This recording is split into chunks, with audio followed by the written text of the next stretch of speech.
नमस्कार दोस्तों, मैं अरविंद सर स्वागत करता हूं आपके अपने YouTube channel study with Durgesh पर। उम्मीद करता हूं आप सभी लोग अच्छे होंगे। चलिए, कल की वीडियो में हम लोगों ने व्यंजन संधि के 2 नियम को देखा। आज हम तीसरे नियम को देखेंगे और एकदम अध्यायवार चलते हुए हम लोग आगे बढ़ेंगे। ठीक, चलिए तो समय को न गंवाते हुए अगला नियम हम देखते हैं। थोड़ा सा आप लोग वीडियो जब आप लोगों के पास जाया करें तो शेयर कर दिया करिए अपने दोस्तों के पास, ताकि ज़्यादा से ज़्यादा लोग देखें इसको। ठीक, हमको भी थोड़ा सा साहस मिल जाया करेगा। ठीक, चलिए आज व्यंजन संधि का तीसरा नियम।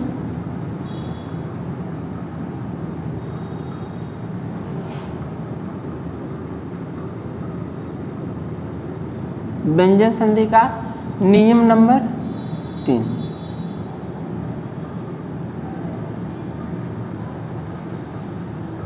कल नियम नंबर 2 में हम लोग देखे थे कि यदि म के बाद क से लेकर म तक का कोई भी व्यंजन आता है तो आए हुए व्यंजन का 5वां वर्ण म में आदेश हो जाता है। ठीक, आज उसी नियम का थोड़ा सा अलग हटके देखते हैं। कहता है नियम नंबर 3, यदि म के बाद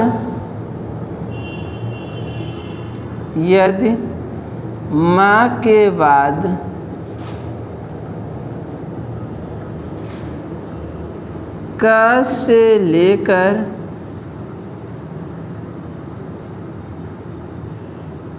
म तक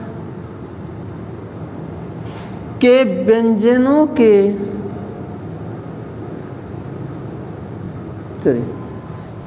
व्यंजनों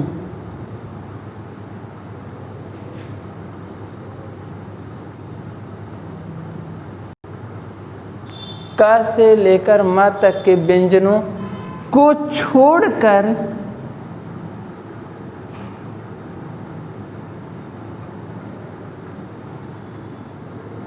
वहाँ क्या कर रहा था, क से म के बाद क से लेकर म तक का कोई भी व्यंजन आता है। यहाँ कर रहा है क से लेकर म तक के व्यंजनों को छोड़कर यदि कोई अन्य व्यंजन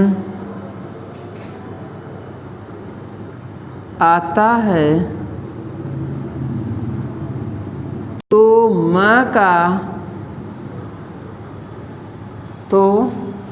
का अनुस्वार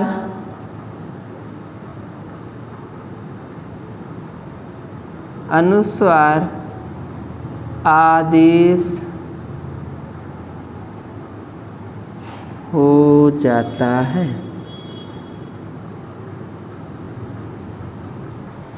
तो म का अनुस्वार आदेश हो जाता है।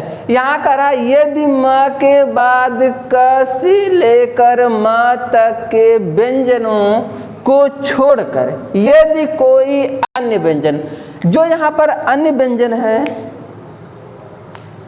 जो ये अन्य व्यंजन दे रहा है, अन्य व्यंजन का मतलब है अंतस्थ या ऊष्म।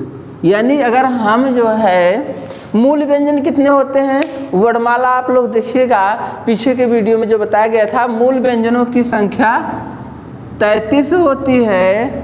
यहाँ जब संधि पढ़ेंगे तो केवल मूल व्यंजन की बात करेगा। मूल व्यंजनों की संख्या 33 होती है, जिसमें 25 स्पर्श होते थे आपके और 4 अंतस्थ 4 ऊष्म।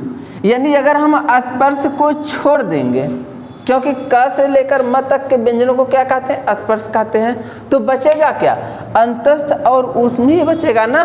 तो वही बात करता है, यदि कोई व्यंजन अंतस्थ या ऊष्म का आता है तो म का अनुस्वार आदेश हो जाता है। अनुस्वार का मतलब होता है कि अंग आदेश हो जाता है।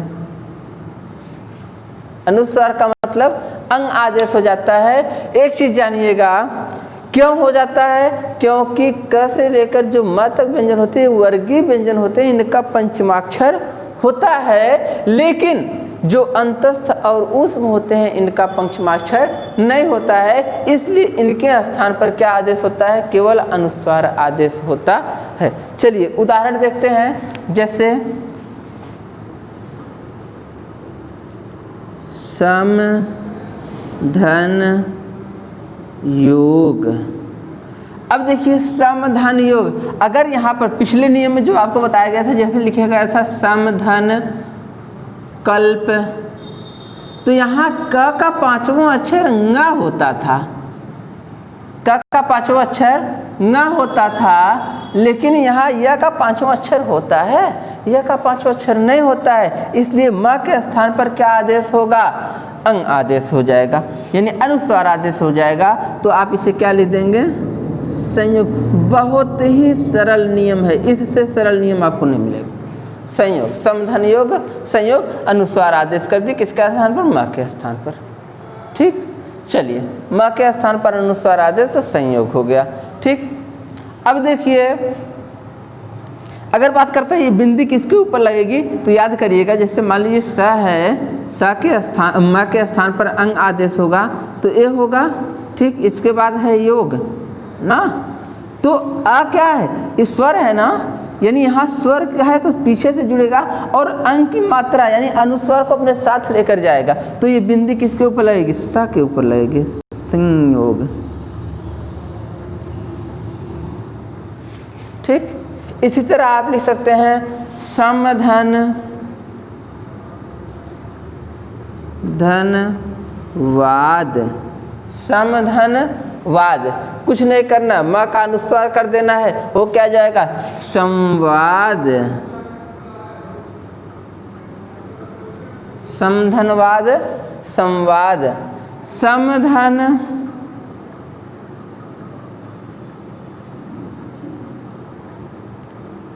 लग्न, समधन लग्न, वो वाले लग्न नहीं है जो पंडित जी पढ़ते हैं, तदेव लग्नम सुधिरम तदेव ताराबलम सैबलम तदेव, वो लगन नहीं है। यहाँ लग्न का मतलब होता है लगा हुआ, वो लगन होता है, वो लगन होता है, और ये लग्न होता है, और एक लगान होता है, लगान माने होता है कर।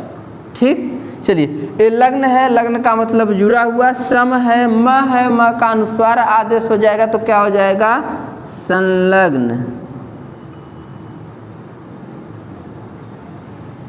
ठीक, इसी तरह आप कर सकते हैं समधन सय, समधन सय। ठीक, क्या हो जाएगा, संशय,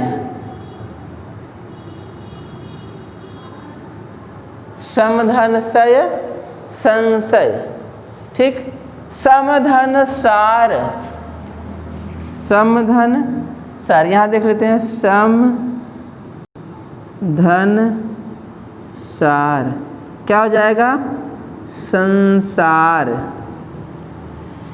समधन सार, संसार। यानी इतना मान के चलिए, यदि म के बाद क से लेकर म तक के व्यंजनों को छोड़ दिया जाए तो क्या बचेगा, अंतस्थ और ऊष्म बचेगा, यानी अंतस्थ और ऊष्म का कोई भी व्यंजन आएगा तो क्या हो जाएगा, उसका अनुस्वार आदेश हो जाएगा। ठीक, उम्मीद करता हूँ ये नियम आपको समझ में आ गया होगा।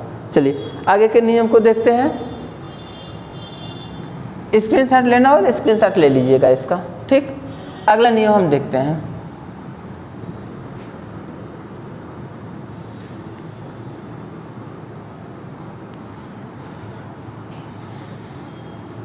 व्यंजन संधि का नियम नंबर 4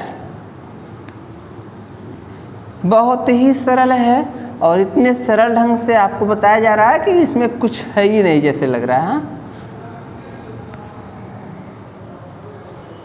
जिस ओर जवानी चलती है उस ओर जमाना चलता है। युवा है आप लोग और इसको सीखते जाइए। युवा के लिए कोई भी चीज़ क्या होता है, नामुमकिन नहीं होता है, नामुमकिन को भी वो मुमकिन में बदल देते हैं। चलिए अगला नियम नंबर 4 देखते हैं।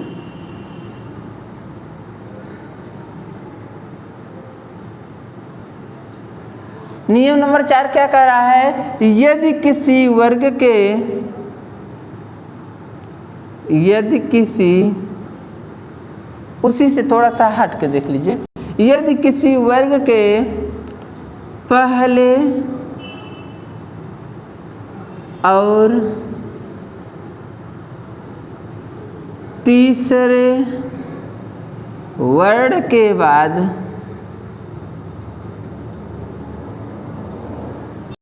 यदि किसी वर्ग के पहले और तीसरे वर्ण के बाद किसी भी वर्ग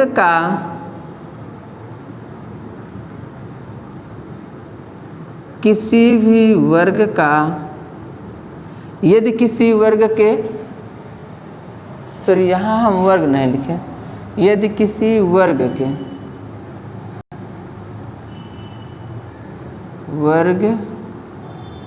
पहले और तीसरे वर्ण के बाद किसी भी वर्ग का पांचवा वर्ण हो,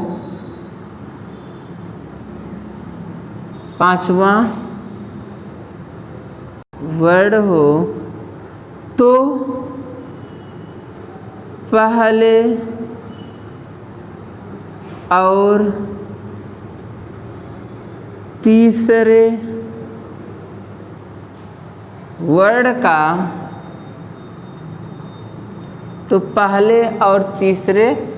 का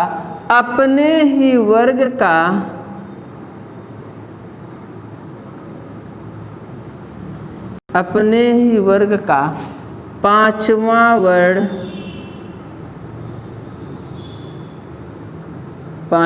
वर्ण आदेश हो जाता है।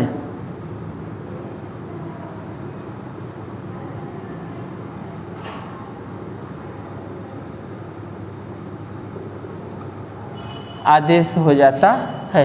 देखिए कह रहा है यदि किसी वर्ग के पहले और तीसरे वर्ण के बाद, यानी पहला तीसरा वर्ण क्या होता है, क ग च ज ट ड त द प ब ना, यानी क ग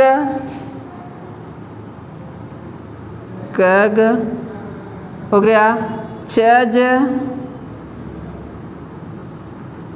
ट ड त द प ब, ठीक, प ब हो गया। इसके बाद कहता है पहले और तीसरे वर्ण के बाद किसी भी वर्ग का पांचवा वर्ण हो, यानी इसके बाद किसी भी वर्ग का, चाहे वो ङ हो, चाहे वो य हो, चाहे वो ड़ हो, चाहे वो न हो या म हो, किसी भी वर्ग का पांचवा वर्ण होता है तो आए हुए वर्ण का, यानी जो वर्ण आएगा उसका पांचवा वर्ण आदेश हो जाएगा। यानी क ग आएगा तो इसका पांचवा वर्ण ङ आदेश होगा, च ज आएगा तो इसका पांचवा वर्ण य आदेश होगा, ट ड आएगा तो पांचवा वर्ण ड़ आदेश होगा, त द आएगा तो पांचवा वर्ण न आदेश होगा और प ब आएगा तो पांचवा वर्ण म आदेश होगा।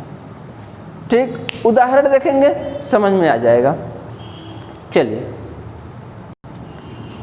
इसे थोड़ा सा मिटाएंगे हम।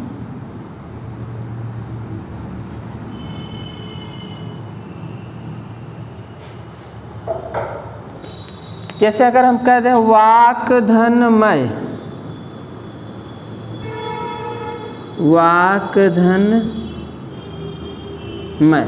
अब यहाँ देखिए क है ना, कहता है यदि किसी वर्ग के पहले, यानी पहला वर्ण आ गया या तीसरा वर्ण हो, उसके बाद किसी भी वर्ग का पांचवा वर्ण, यानी पांचवा वर्ण भी यहाँ पर है, तो कहता है पहले और तीसरे वर्ण का अपने ही वर्ग का पांचवा वर्ण आदेश हो जाता है।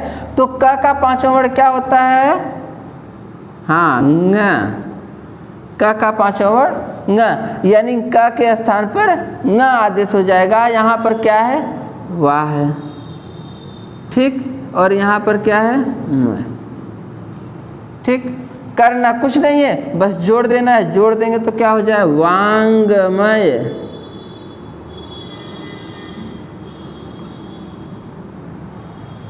जैसे तत् धन नाम, तत् माने होता है उसका, नाम माने नाम। चलिए तत् धन नाम। अब यहाँ देखिए त आया हुआ है, प्रथम वर्ण है, इसके बाद न है, ठीक। अब क्या होगा, न पांचों वर्ड है, इससे कोई मतलब है नहीं है कि त का ही पांचों वर्ड है, यहाँ और किसी भी वर्ग का पांचों वर्ड आ सकता था। ठीक, अब देखिए यहाँ त है तो त का पांचों वर्ड क्या होता है, न होता है, तो त के स्थान पर न आदेश हो जाएगा। चलिए, तन हो गया, धन नाम हो गया। ठीक, करना कुछ नहीं है, जोड़ देना हो जाएगा तन नाम। ठीक, अगर इसके स्थान पर कोई और वर्ड आ गया होता, जैसे उत्धन मत,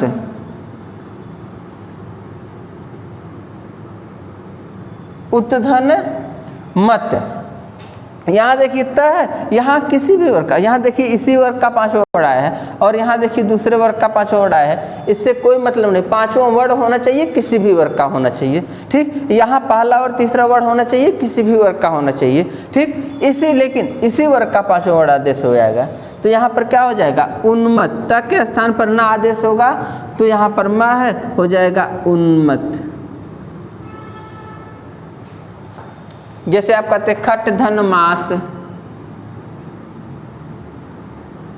खट धन मास, खट धन मास। मास माने क्या होता है, महीना, मास माने महीना। ठीक, और अगर मांस का दिया जाए तो किसी भी जानवर या मनुष्य की भी मांस हो सकती है। चलिए, हाँ चलिए, मांस माने होता है, मास माने महीना। चलिए, यहाँ देखिए खट्टा है और यहाँ पर क्या है, म। एक चीज़ याद आया, कबीरदास जी ने एक दोहा लिखा था, बकरी पाती खात है ताकि काढ़ी खाल, और जेनर बकरी खात है ताकर कौन हवाल। यानी बकरी पाती खात है, बकरी क्या करती है, केवल पत्ती को खाती है ताकि काढ़ी खाल, और मनुष्य क्या करता है, उसका खाल निकाल कर खा जाता है। ठीक, लेकिन जेनर बकरी खाते है ताकर कौन हवाल, अगर जो इंसान बकरी को ही खा जाता है उसका क्या हाल होगा। लेकिन मेरे एक दोस्त जी मिले, वो भी बहुत तेज खाते हैं मांस, मान लीजिए हम तो नहीं खाते लेकिन वो खाते हैं, तो मिले तो उनसे मैं कहने लगा यार मांस छोड़ दीजिए, क्या बात है। तो उन्होंने कहा नहीं ऐसा कोई बात नहीं है सर। उनके क्या हुआ तब, कहा अरे जो आप कह रहे हैं उसका भी मैं काट जानता हूँ, कि बताइए। बोले जेनर बकरी खाते है मूड़ी पूछ सहित, यानी मुंडी भी खा जाए और पूंछ भी खा जाए। जेनर बकरी खाते है मूड़ी पूछ सहित, सो बैकुंठे जाते है नाती पूत सहित। आज के ज़माने में तो उनके भैया आप खाइए, हमें छोड़ दीजिए। तो वही होता है, या मांस माने होता है महीना। तो यहाँ खट ट आया हुआ, ट का पांचवा, ट के बाद यहाँ वर्ग, किसी भी वर्ग का पांचवा वर्ड है तो ट का क्या होगा, इसी वर्ग का पांचवा वर्ड आदेश होगा। ट का क्या होता है, ड़ा पांचवा वर्ड होता है। यहाँ पर क्या है, स। ठीक, यहाँ पर है मास, हो जाएगा खड़मास।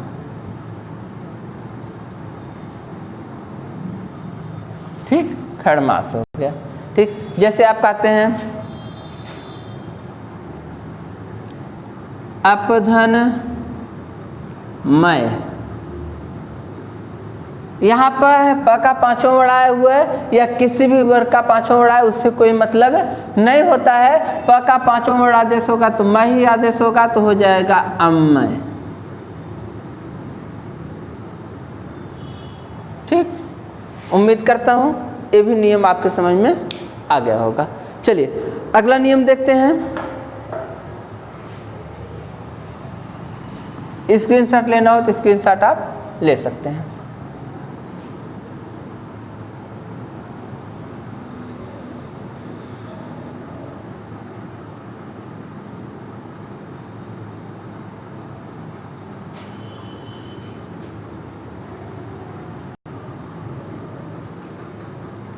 एक एक नियम को आप अच्छे से पढ़ते जाइए। संधि में कुछ है नहीं, संधि का मतलब दो टुकड़ा उठाइए और जोड़ दीजिए, तो वही क्या हो जाएगा, आपके संधि।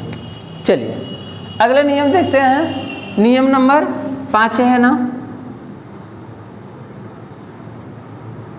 थोड़ा भूलते बहुत जल्दी हूँ मैं। नियम नंबर 5, चलिए अब यहाँ नियम नंबर 5 में क्या कर रहा है, चलिए यदि त या द के बाद यदि त या द के बाद स हो, कौन सा स? तो तालव्य स।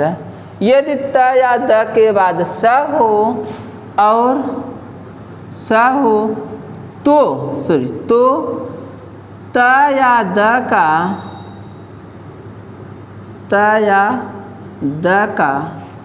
च तथा स का छ आदेश हो जाता है।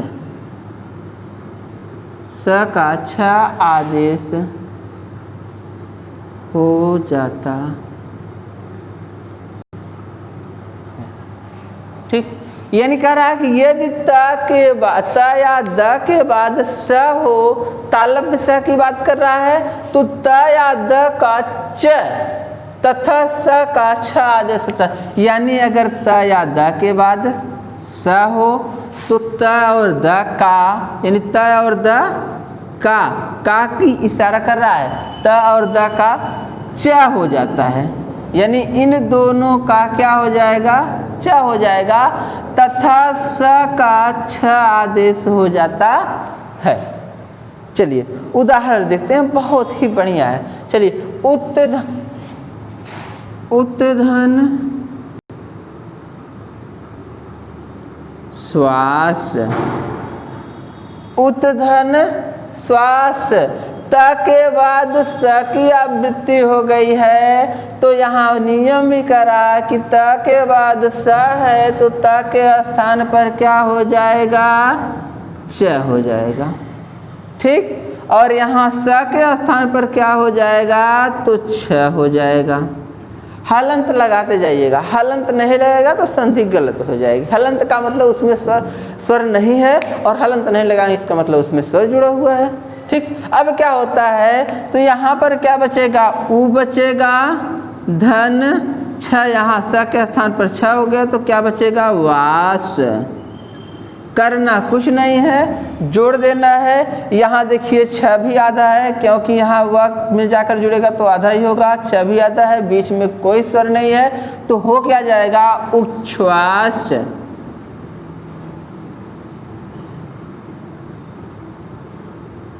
उत्धन श्वास बराबर उच्छ्वास। चलिए इसी का अगला उदाहरण देखते हैं, जैसे तत्धन शिव, तत्धन शिव, तत्धन शिव। अब देखिए यहाँ त है और त के बाद क्या है? स है, तो कहते हैं यदि त के बाद स आएगा तो त के स्थान पर क्या हो जाएगा? च हो जाएगा, तथा स के स्थान पर क्या हो जाएगा? छ हो जाएगा। करना कुछ नहीं है, बस आप केवल लिखते जाइए, जोड़ते जाइए, और इसमें कुछ है नहीं। चलिए त के स्थान पर हम च को लिख देते हैं और स के स्थान पर हम छ को लिख देते हैं। तत्धन शिव। करना कुछ नहीं है, अगर हम छ से ई को अलग करेंगे तो ई पीछे जाएगा ना, इसके बाद च क्या होगा? छ में जुड़ेगा ना, कोई दिक्कत नहीं, जोड़ दीजिए, हो जाएगा तच्छिव। तत्धन शिव, तच्छिव। कुछ नहीं। इसी प्रकार और का नियम उदाहरण देख लेते हैं, जैसे कहता है उत्धन शिष्ट,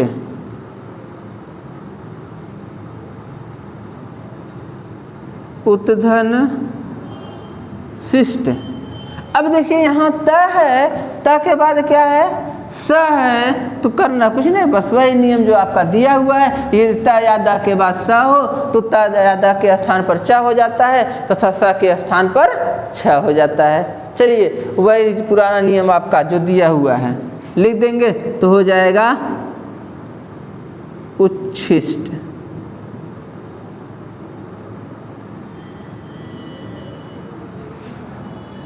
उच्छिष्ट। ठीक, चलिए उम्मीद करता हूँ ये भी नियम आपको समझ में आ गया होगा। जहाँ न समझ में आए कमेंट करिएगा, अगली वीडियो में उसे हम बता दिया करेंगे। चलिए टेस्टर कहाँ गया? मिटा दें इसको, स्क्रीनशॉट लेना हो तो ले सकते हैं आप लोग, स्क्रीनशॉट के लिए आप लोग तैयार रहा करिए। ठीक, चलिए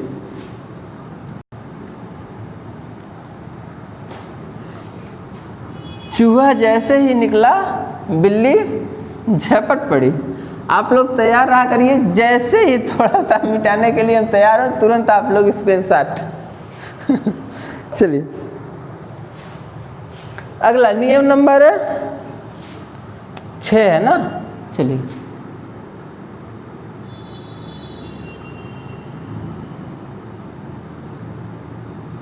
नियम नंबर 6। अब नियम नंबर 6 उसी तय आदय का ही नियम देख लेते हैं। एक और नियम उसी का बनता है, कहते हैं यदि त या द के बाद, यदि त या द के बाद, यदि त या द के बाद हा हो, यदि त या द के बाद हा हो तो त या द का द, त या द का द तथा ह का ध आदेश, ध आदेश हो जाता है, तथा ध का ध आदेश हो जाता है। चलिए नियम देखते हैं। कहता है यदि त या द के बाद हा हो ना, तो ह का किस में आदेश होता है, ध में आदेश हो जाएगा, तथा त या द का, यानी त या द का आदेश किस में होगा, द में। याद करिएगा त का आदेश तो द में होगा, लेकिन द का आदेश द में होगा तो कोई परिवर्तन होगा, कोई परिवर्तन नहीं होगा। हाँ चलिए यहाँ नियम समझ में आ गया होगा। उदाहरण देखते हैं थोड़ा फास्ट, अभी तो 4 नियम देखना और बाकी है।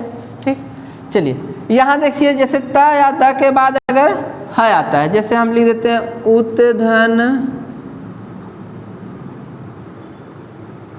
हार, उत्धन हार। अब देखिए यहाँ पर हार है, अच्छा किस हार, चौलड़ी, चौलड़ी माने हार होता है ना, चौलड़ी में कौन सा समास है आप लोग बताइएगा, कमेंट करिएगा चौलड़ी में कौन सा समास है। वैसे तो मैं समास पढ़ाऊंगा तो आपको बताऊंगा चौलड़ी में कौन सा समास है, लेकिन आप लोग कमेंट करिएगा चौलड़ी में कौन सा समास है। देखता हूँ कितने लोग सही कमेंट करते हैं। जी अभी नहीं बताऊंगा मैं। चलिए अच्छा बता देते हैं। हाँ, चौलड़ी में आपका 4 हैं लड़ियां, जिसमें यहाँ देखिए 4 लड़ियां तो दिख रहे हैं ना, 4 लड़ियां, द्विगु दिख रहा है ना, लेकिन वह किसके लिए प्रयोग हुआ, हार के लिए प्रयोग हुआ ना, तो वहाँ पर क्या हो जाता है, बहुब्रीहि समास हो जाता है। ठीक, चलिए अब देखिए बहुब्रीहि का कुछ नियम होता है। अभी जब समास पढ़ाएंगे तो बताएंगे बहुब्रीहि में कुछ नियम कैसे, कुछ समास ऐसे होते हैं तो द्विगु होते हुए बहुब्रीहि में चले जाते हैं, कुछ समास ऐसे होते हैं जो कर्मधारय होते हुए बहुब्रीहि में चले जाते हैं, कुछ समास ऐसे होते हैं जो द्वंद्व होते हुए भी बहुब्रीहि में चले जाते हैं। ये सब आपको बताया जाएगा समास पढ़ाते समय। हाँ, इसके बाद अब शब्द होगा, शब्द के बाद समास ही होगा, शायद ऐसा कुछ ना। चलिए जैसा आप लोगों का कमेंट आएगा, मान लीजिए कुछ लोग कह रहे थे सर अलंकार जल्दी शुरू कर दीजिए, तो अलंकार भी तो आपको पढ़ाना ही हम ही को है। फिर कुछ लोग कह रहे थे रस शुरू, अगर शुरू करेंगे तो रस छंद अलंकार एक साथ पढ़ाएंगे ना, अगर इधर शुरू करेंगे तो आपका शब्द पढ़ाएंगे। शब्द में क्या होगा, शब्द कितने प्रकार के होते हैं, शब्द की उत्पत्ति कैसे होती है, शब्द बनते कैसे हैं ना, शब्दों का क्रम कैसे होता है, शब्दों में वाचक लक्षण व्यंजन क्या होते हैं, शब्दों में तत्सम तद्भव देशज विदेशज क्या होते हैं, एकार्थी अनेकार्थी विलोमार्थी पर्यायवाची क्या होते हैं, योग रूढ़ और यौगिक क्या होते हैं, ये सब आपको बताएंगे। संज्ञा सर्वनाम क्रिया विशेषण सब इसी में आ जाएगा, शब्द में ही आ जाएगा। ठीक, अव्यय तक पूरा शब्द में आ जाएगा। ठीक, तो ये सब आपको बताएंगे। चलिए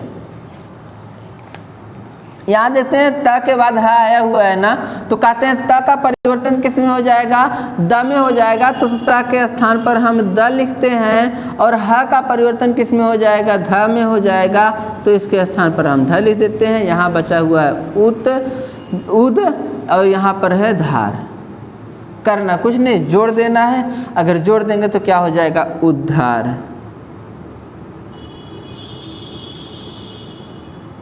ठीक, देखिए द जब जाएगा ध के पास तो ध क्या कहेगा कि भाई आप क्या हो, आधे हो, क्योंकि यहाँ सॉरी अब यहाँ पर धार हो जाएगा ना, धार हो जाएगा क्योंकि ह क्या है, आ की मात्रा से जुड़ा हुआ है, तो यहाँ हलंत हम हटा दे रहे हैं। ठीक, आप लोग समझ जाइएगा थोड़ा सा।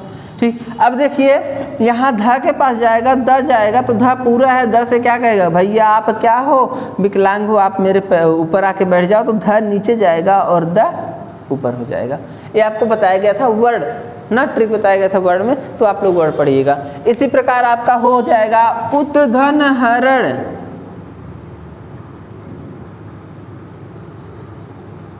उत्धन हरण, यहाँ देखिए त है, यहाँ है, तो भी क्या हो जाएगा, उद्धरण।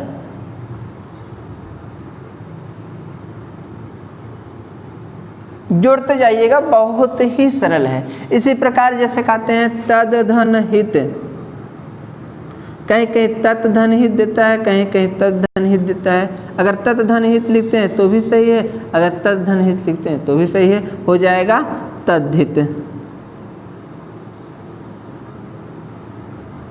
इसी तरह पद धन हित,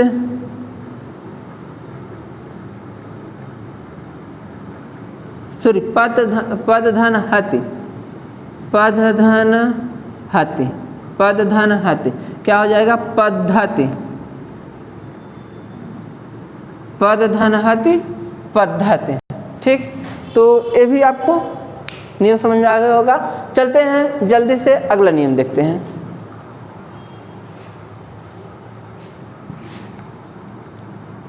स्क्रीनशॉट ले लीजिएगा, आप लोग तैयार रहा करिए। ठीक,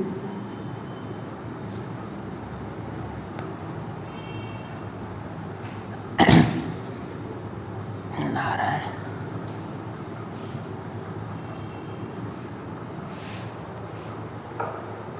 चलिए अगला नियम देखते हैं। नियम नंबर 7 है।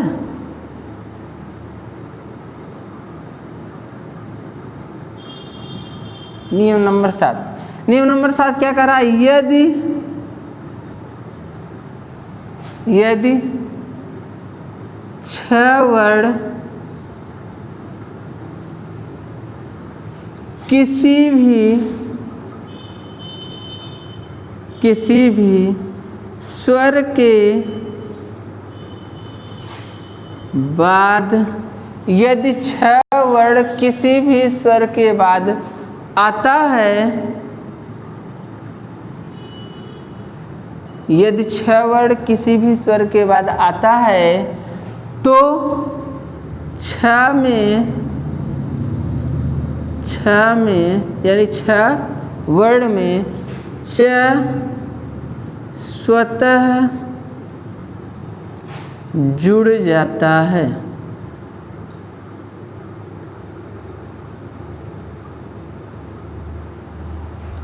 6 में च स्वतः जुड़ जाता है, यानी ये कह रहा है कि यदि 6 वर्ण किसी भी स्वर के बाद आ जाता है, यानी पहले स्वर हो और उसके बाद 6 हो, तो 6 में च अपने आप जुड़ जाता है, बिना कुछ पूछे, कहीं से भी चलाया और वही खड़ा हो गया ना। चलिए कैसे हो जाता है इसको देखते हैं। जैसे आप कहते हैं आधन छादन,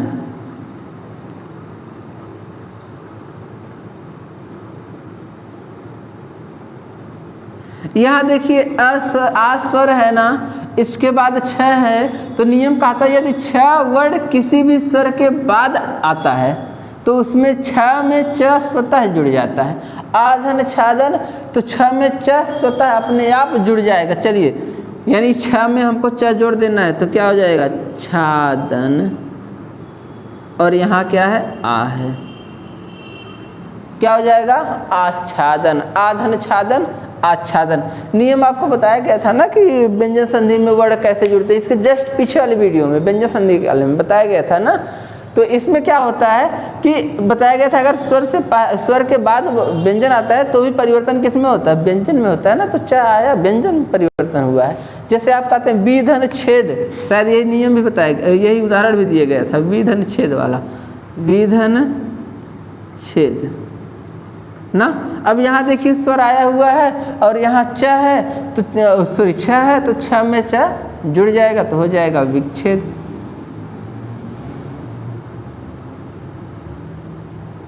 इसी प्रकार अनुधन छेद,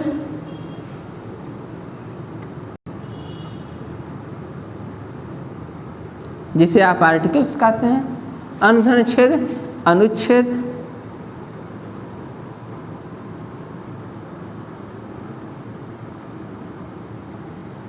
अनुच्छेद हो गया। इस तरह आप कह सकते हैं स्वधन छंद,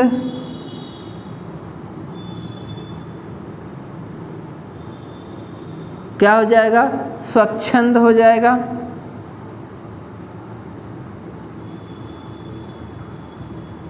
वृक्षधन छाया, वृक्षधन छाया क्या हो जाएगा, वृक्षाया।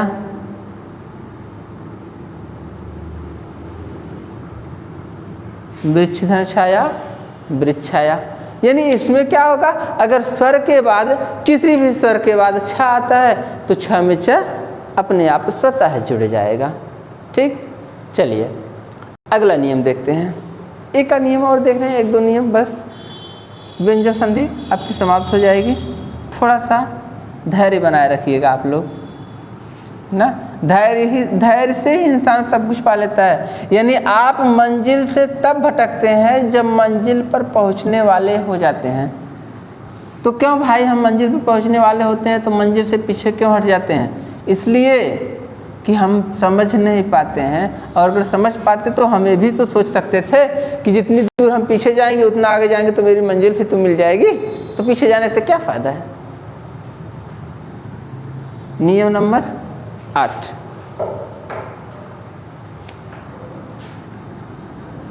चलिए नियम नंबर 8 क्या कहता है? कहता है यदि री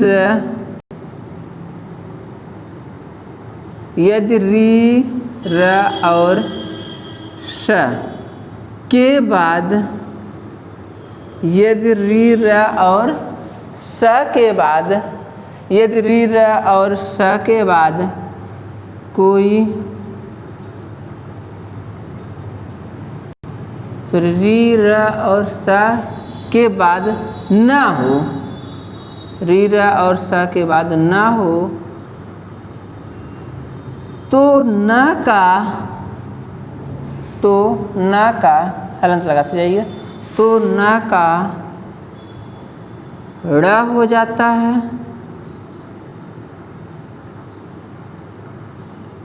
तो न का ड़ हो जाता है। भले ही बीच में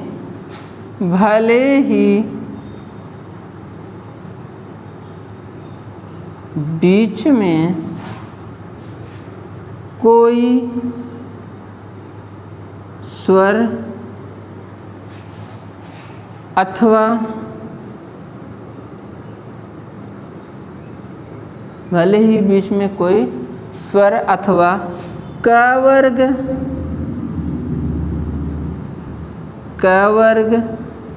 प वर्ग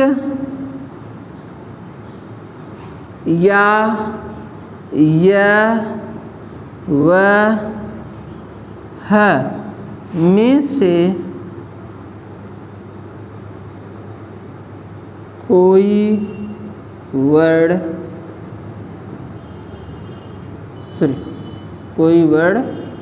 हो। जब भी आप लोग बैठा करिए कापी और पेन लेकर बैठा करिए, ताकि जो भी नियम आपको बताया जाए उस नियम को आप लोग लिखते जाइए। लिखने से आपका क्या होता है, नियम याद होता है। जो भी नियम आप लिखेंगे याद होगा। अभ्यासेन वर्धते विद्या। अभ्यास से विद्या बढ़ती है। इस दिमाग है ना, इसको जितना ज़्यादा आप खर्च करोगे उतना ही ज़्यादा बढ़ेगा।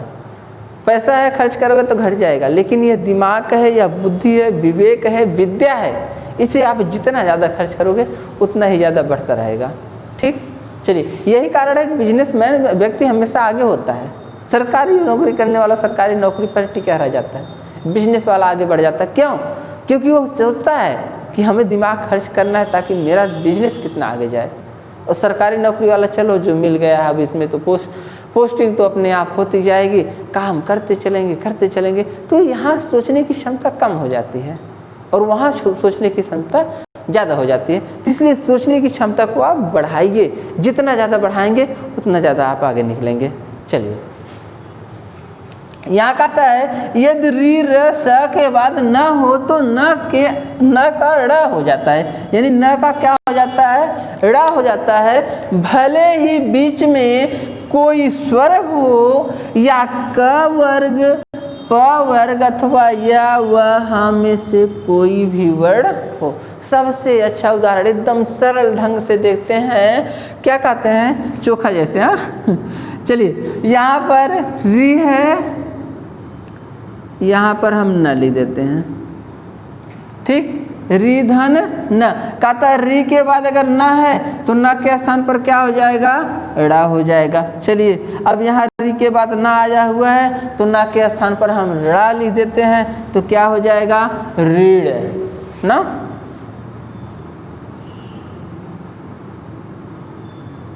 रीढ़। जैसे आप कहते हैं भूस धन अन, भूस धन अन। अब देखिए न यहाँ है, देखते जाइए, न यहाँ है और स यहाँ है। अभी तक हम क्या पढ़े थे कि संधि में क्या होता है? पूर्व पद का अंतिम वर्ण उत्तर पद के प्रथम वर्ण से जुड़ता है ना। लेकिन यहाँ नियम क्या कह रहा है कि न का ड़ा हो जाता है, भले ही बीच में कोई स्वर हो। यानी यहाँ बीच में अगर स्वर आया है तो स्वर से कोई मतलब नहीं है, न का क्या हो जाएगा? ड़ा हो जाएगा। चलिए, न का ड़ा कर देते हैं तो क्या हो जाएगा? भूषण। सब कुछ नियम के अनुसार हो रहा है। जैसे आप पढ़ते हैं रामायण, राम धन अयन। यहाँ देखिए दीर्घ संधि भी मिलेगी। यहाँ देखिए म का अ और ए अ मिलकर आ हो जाएगा, दीर्घ संधि मिलेगी। लेकिन प्रथम आदेश किसका होता है? व्यंजन संधि का होता है। जहाँ व्यंजन देगा वहाँ दीर्घ नहीं देगा और जहाँ दीर्घ देगा वहाँ व्यंजन नहीं देगा। याद करिएगा, अगर दोनों भी दे दिया तो प्रथम आदेश किसका होगा? व्यंजन संधि का होगा। ठीक, चलिए, यहाँ देखिए रामधन अयन लिखा है ना। कहता है र के बाद न हो तो न के स्थान पर ड़ा हो जाता है। चलिए, यहाँ र देखिए, र यहाँ पर दिया हुआ है और न कहाँ दिया हुआ है? यहाँ पर दिया हुआ है। फिर कहता है नियम, भले ही बीच में कोई स्वर। यहाँ देखिए आ, र के बाद आया हुआ है, आ की मात्रा लगी हुई है, यहाँ भी आया हुआ है, लेकिन इससे कोई मतलब नहीं, क्योंकि कहता है स्वर से कोई मतलब नहीं है, कोई रोक टोक स्वर नहीं करेगा। अथवा क वर्ग या प वर्ग का कोई वर्ण, यानी प वर्ग का म है ना, ये भी कोई रोक टोक नहीं करेगा। या वह में से कोई वर्ण हो, या वह में से भी एक वर्ण आया है, लेकिन ये जितने भी दिए गए हैं इनसे कोई रोक टोक नहीं होगा, कोई निषेध नहीं होगा, कोई व्यवधान नहीं होगा। सीधा आप क्या करेंगे? न का ड़ कर देंगे बीच में दीर्घ स्वर को जोड़ते हुए। चलिए, हो जाएगा रामायण। न का ड़, अधन अ बराबर यहाँ आ भी होता है। ठीक, चलिए, उम्मीद करता हूँ ये भी आपके समझ में आ गया होगा। चलिए, इसके बाद तो शायद कोई नियम बच रहा है। नहीं, इसके बाद तो शायद कोई नियम नहीं है। होगा भी तो बहुत छोटा मोटा नियम होगा। हाँ, चलिए, होगा भी तो बहुत छोटा मोटा नियम होगा जिसमें विशेष ध्यान देने की बात नहीं है। इसी के साथ आज हमारी व्यंजन संधि स्वाहा ना, स्वाहा सुधा अलम उसट प्रयोगे चतुर्थी विभक्ति होती है कि द्वितीय होती है? हाँ, संस्कृत वाले जानते होंगे। चलिए, कोई दिक्कत नहीं है। इसी के साथ हमारी यह क्या होती है, आज की वीडियो खत्म होती है और इसी के साथ व्यंजन संधि भी खत्म होती है। कल आगे की वीडियो में हम क्या देखेंगे, विसर्ग संधि। और विसर्ग संधि एकदम जैसे आप लोगों ने दीर्घ स्वर संधि को देखा है, व्यंजन संधि को देखा, इसी तरह आप विसर्ग संधि को भी देखेंगे। आज के लिए बस इतना ही, आगे कल।